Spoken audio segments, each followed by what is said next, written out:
A continuación, Quito con Marjorie. Clasificación A. Apto para todo público. Las opiniones vertidas en este espacio por la producción y dirección del programa son de exclusiva responsabilidad de sus autores y de quienes intervienen en ellos.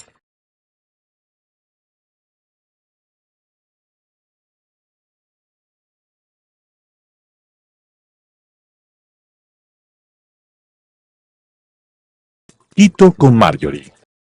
Hoy abordamos un tema que está transformando la vida urbana de la ciudad y el mercado inmobiliario, y es las rentas temporales a través de plataformas como Airbnb. En ciudades como Quito, este fenómeno ha generado oportunidades económicas, pero también desafíos legales de convivencia y de planificación urbana.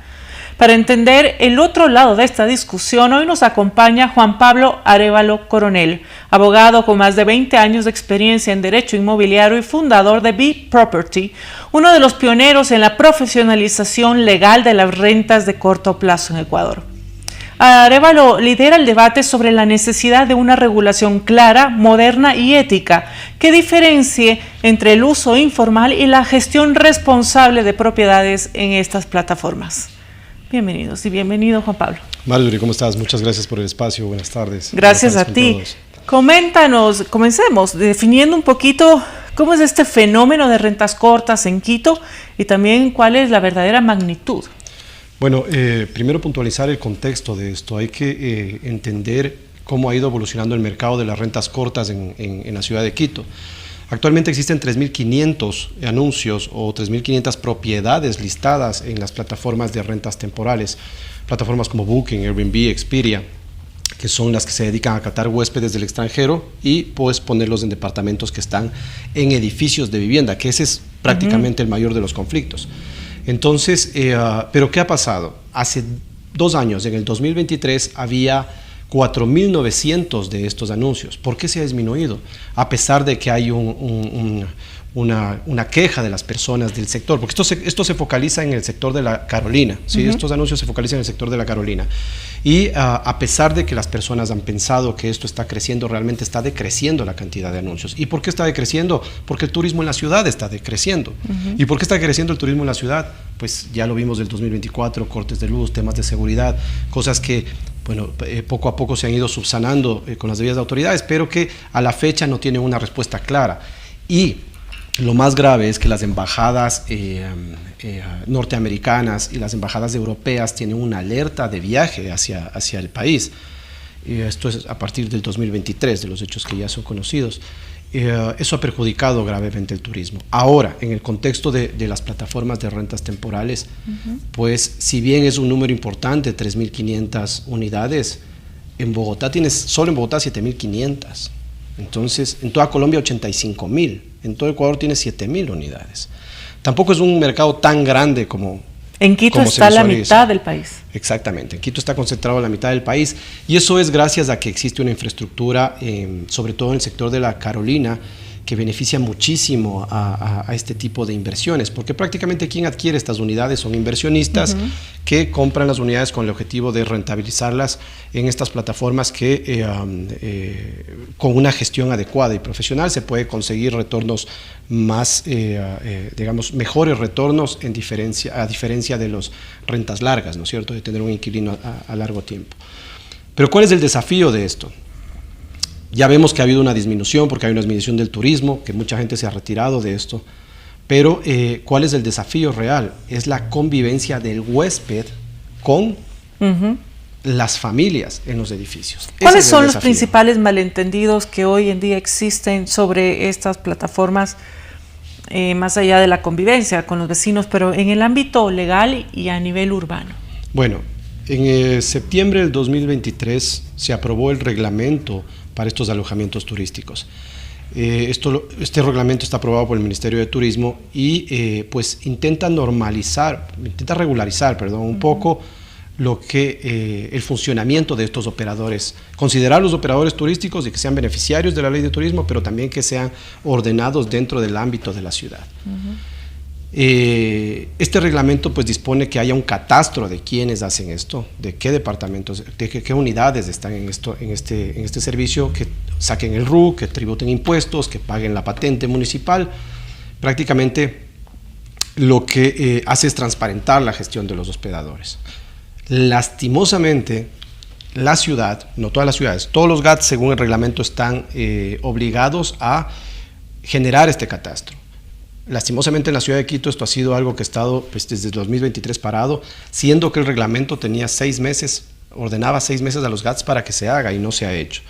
Eso es un llamado también a las autoridades de control para que pues, la Secretaría de Turismo de Quito Turismo tome acción y ya haga ejecutar este reglamento, porque esto lo que va a permitir es que se transparente quiénes están haciendo este servicio, le dé un poco de tranquilidad a los vecinos, porque la dinámica es compleja. Tú tienes un edificio de viviendas y tienes en el departamento de al lado un huésped, ¿sí?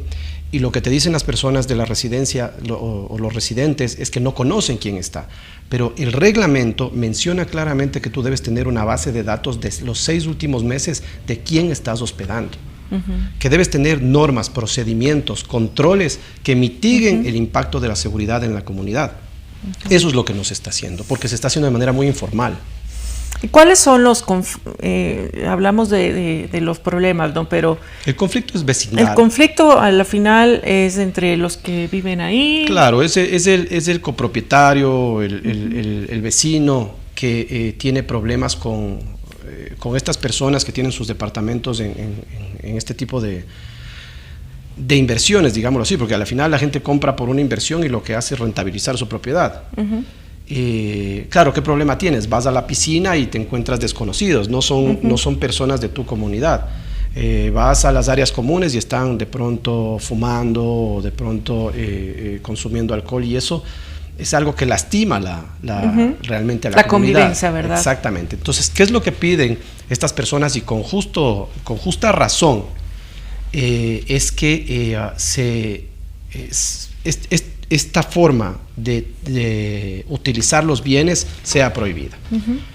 Pero con justo derecho o bajo el derecho no se puede prohibir el uso de tu propiedad privada. Eso está pues, regulado desde la Constitución. Entonces, ¿no?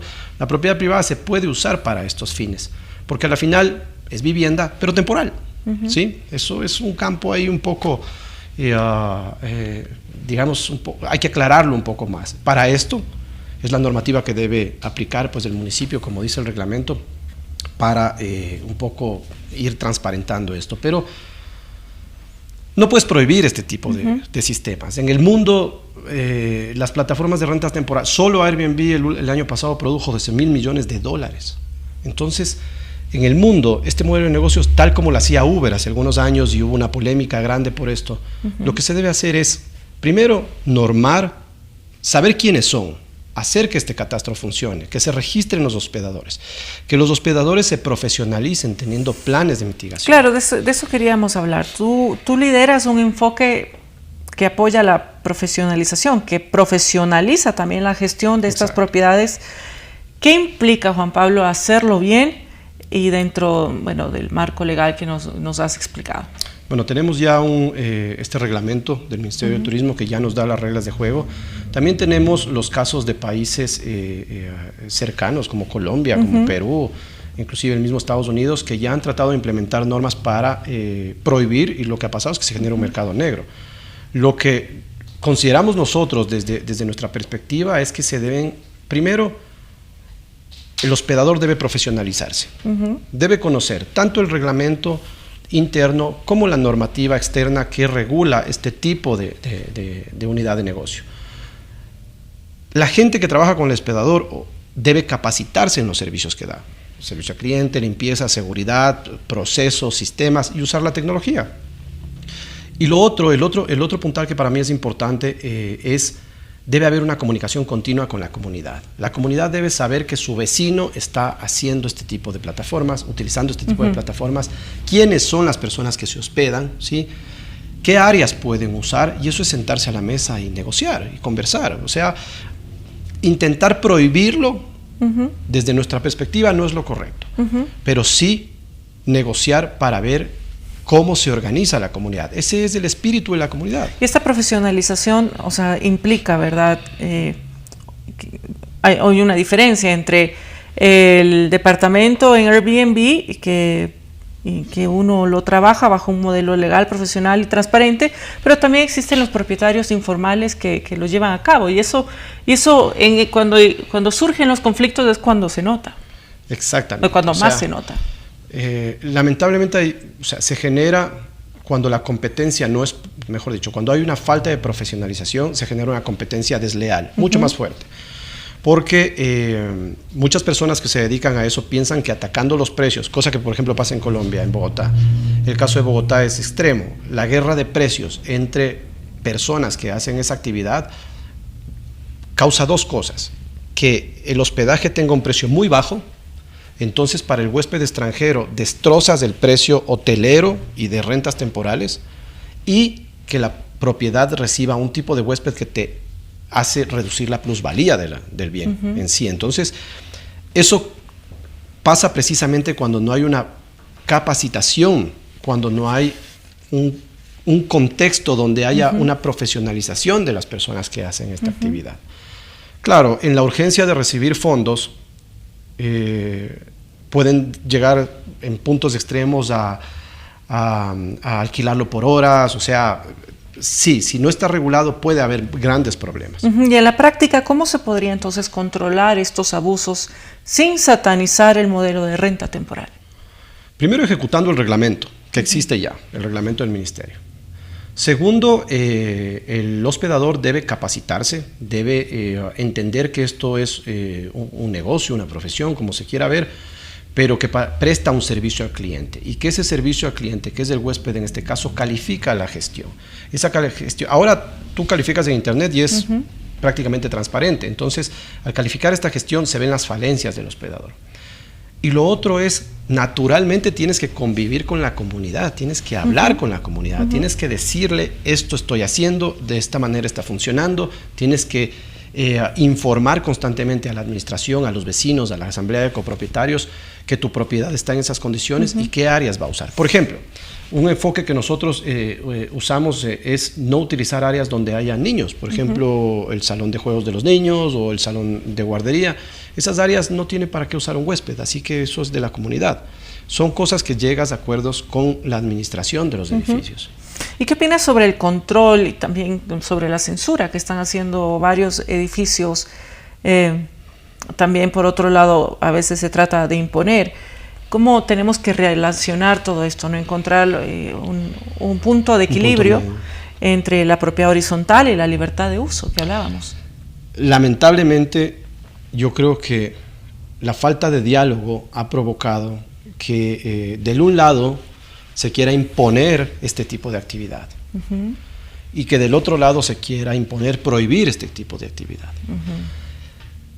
Y eso no va a llevar a o sea, nadie tiene la razón ahí, hay que encontrar un punto medio. Si se intenta prohibir, se puede llegar a la vía judicial, acciones de protección, etcétera, o sea, hay garantías que permiten que se lleve a la vía judicial esto, pero a la final el derecho a la propiedad es el derecho a la propiedad y está enmarcado en nuestra Constitución, o sea, inclusive como uno de los derechos fundamentales.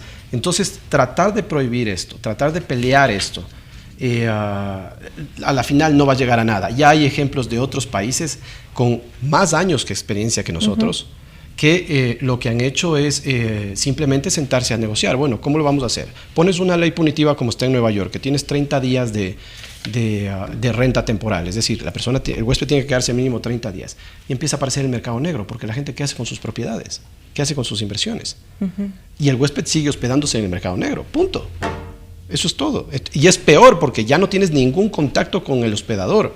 Como vecino ya no tienes ningún contacto con el hospedador. Entonces, estás operando en el mercado negro de los hospedajes, al no tener contacto con el hospedador, es aún peor el tipo de persona que recibes en el edificio o en tu condominio. Entonces, yo creo que siempre el diálogo es lo que aquí debe primar, ¿no? Juan Pablo, ya hemos hablado varias veces a lo largo de la entrevista sobre el reglamento, ¿verdad? Pero ¿es suficiente con lo que existe o necesitamos algo más desde la norma? Creo que no es suficiente. No es suficiente. No es suficiente. El reglamento, la única sanción que impone el reglamento es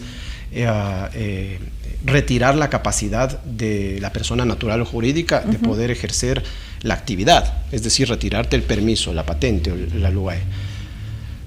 Ahí creo que hay dos falencias. Lo primero es que no está implementado por el municipio este catastro que permitiría conocer quiénes son las personas y transparentar esa información. Y declarar impuestos y pagar todo lo que se debe pagar a la ciudad, las tasas y contribuciones que se deben pagar a la ciudad por este servicio. Pero lo otro es establecer mesas de trabajo donde se determine cómo se apoya estos 3.500 hospedajes en la ciudad, cómo apoyan a la seguridad de la comunidad, ¿no es cierto? ¿Y ¿Se ha realizado alguna? No. Se realizó en su momento en el Ministerio de Turismo para poder crear este reglamento a nivel nacional, pero este es un tema local, ¿sí? Si bien las plataformas están a nivel nacional, creo que cada ciudad lo debe discutir a nivel interno. Y establecer, por supuesto, sanciones. Si tienes responsabilidades y tienes derechos, también debería haber sanciones dentro del reglamento, la ley que cree, mejor, el reglamento o la ordenanza que cree el municipio. Creo que por ahí sería la línea. Ahora sí, de hecho, en los edificios se pueden establecer sanciones. Por ejemplo, una sanción por fumar en áreas comunes. Una sanción por tener horas, no sé, después de las 10 de la noche, tener ruidos excesivos en la propiedad. Se puede establecer dentro de un reglamento, pero un reglamento interno no tiene fuerza de ley cantonal, digámoslo así, para todo el GAT, solo en ese edificio. Claro. Y lo ideal sería irlo expandiendo para que exista un orden y pueda existir esta convivencia. Nos han mencionado ejemplos como el de Bogotá, también vemos las noticias que de hecho en ciudades con un importante flujo turístico como Barcelona también está tomando medidas al respecto. ¿Qué otro ejemplo podría ser una referencia o guía para las ciudades del Ecuador? Mira, por ejemplo, si bien es cierto, Barcelona ha sacado una ley reciente que está limitando la cantidad de hospedajes que puede haber, el fenómeno no se detiene, o sea, la gente sigue comprando propiedades para poner, y esto hay que ir más atrás, ¿no? También los constructores construyen pensando en ofertar este tipo de propiedades a los inversionistas, o sea, es toda una cadena que genera trabajo, empleo, que genera crecimiento en la economía, o sea, eso también hay que tomar en cuenta. Mira que hay un estudio del 2021, perdón, es el último estudio que salió de esto, que en Ecuador se generaban 23.000 empleos por Airbnb, directos. Entonces, hay que entender también esa parte, ese aporte económico de esta actividad hacia la economía local. Pero hay ejemplos como Portugal, por ejemplo, o Venecia, de hecho. Venecia trató de regular esto, pero en un momento se volvió más beneficioso para la ciudad que el daño que causaba, digámoslo así. Y lo que hicieron fue regularlo con ordenanzas para que se registrara a los titulares de estas propiedades, pagaran impuestos y cumplieran unos reglamentos. Y estos reglamentos podrían, mejor dicho, tienen sanciones como retirar los permisos, ¿no? Pero Venecia es un ejemplo claro de cómo ha funcionado. Claro que Venecia recibe, no sé, 10 veces más, 20 veces más cantidad de turistas que lo que recibe. Ecuador Quito recibió el año pasado 611.000 turistas.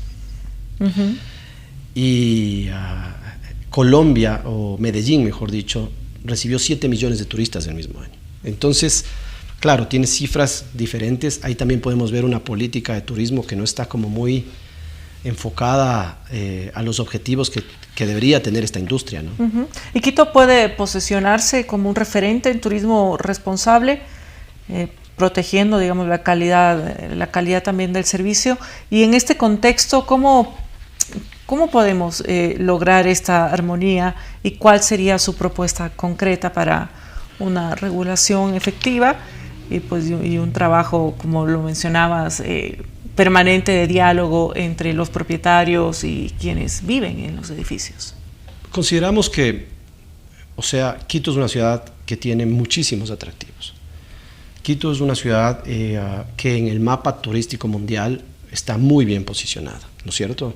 Lastimosamente, factores como la seguridad o el tema de la energía eléctrica el año pasado han afectado el turismo a la ciudad. Pero la ciudad tiene los componentes perfectos para posicionarse como efectivamente un punto donde se puedan establecer normativas que sean beneficiosas para todos y que hagan de la ciudad un punto turístico de crecimiento en relación al país. Tú tienes cerca de Quito, lo sabemos, a una hora de Quito tienes selva, unas 4 horas de Quito tienes playa, tienes las Galápagos, paran mucho aquí para las Galápagos, el centro histórico, en la mitad del mundo, tienes todos los componentes para hacer de la ciudad esta fuerza motora para crear la sinergia y puedan interactuar todos estos actores. ¿Cuál es nuestra propuesta? Pues, o sea, primero, posicionar que debe haber un registro obligatorio. Si es que tú no tienes conocimiento de quiénes son los que están haciendo esto, ¿cómo controlas? ¿No es cierto? Lo primero es eso.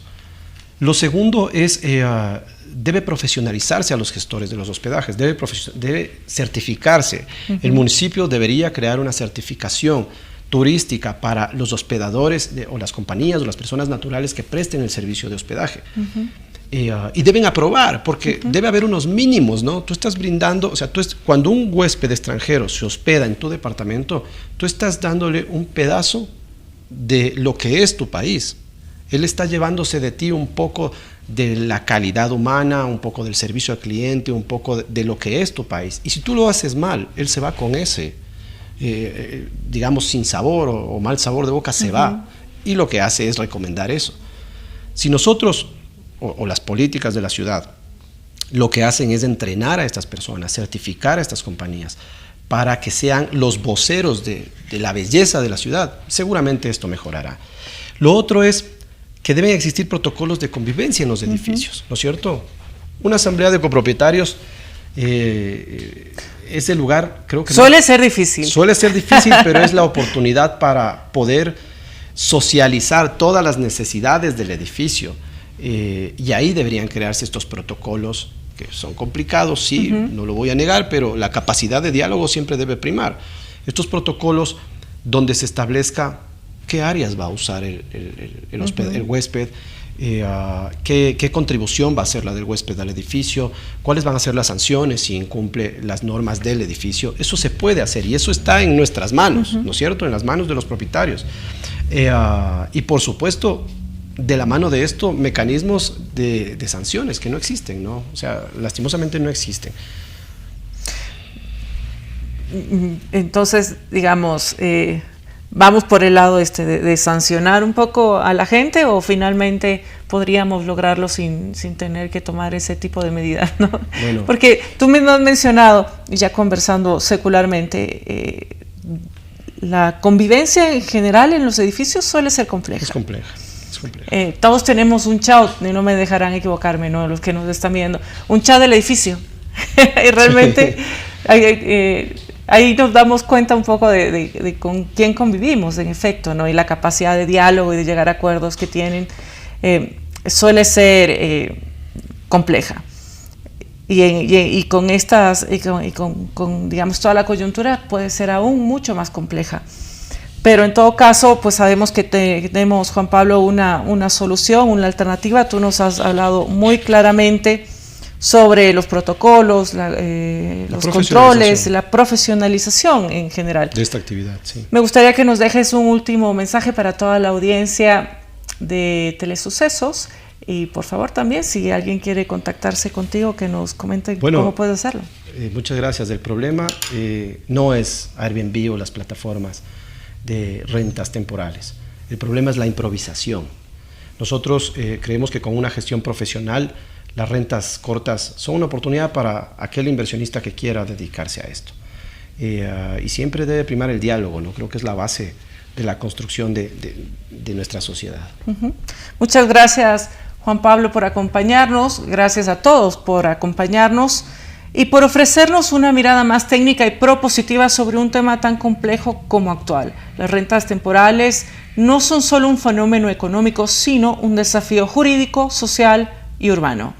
Como hemos escuchado hoy, la clave está en profesionalizar, regular con inteligencia y garantizar la convivencia. Seguiremos este debate de cerca porque la ciudad también se construye desde la legalidad, el diálogo y la innovación. Soy Marjorie Chávez, hasta la próxima semana.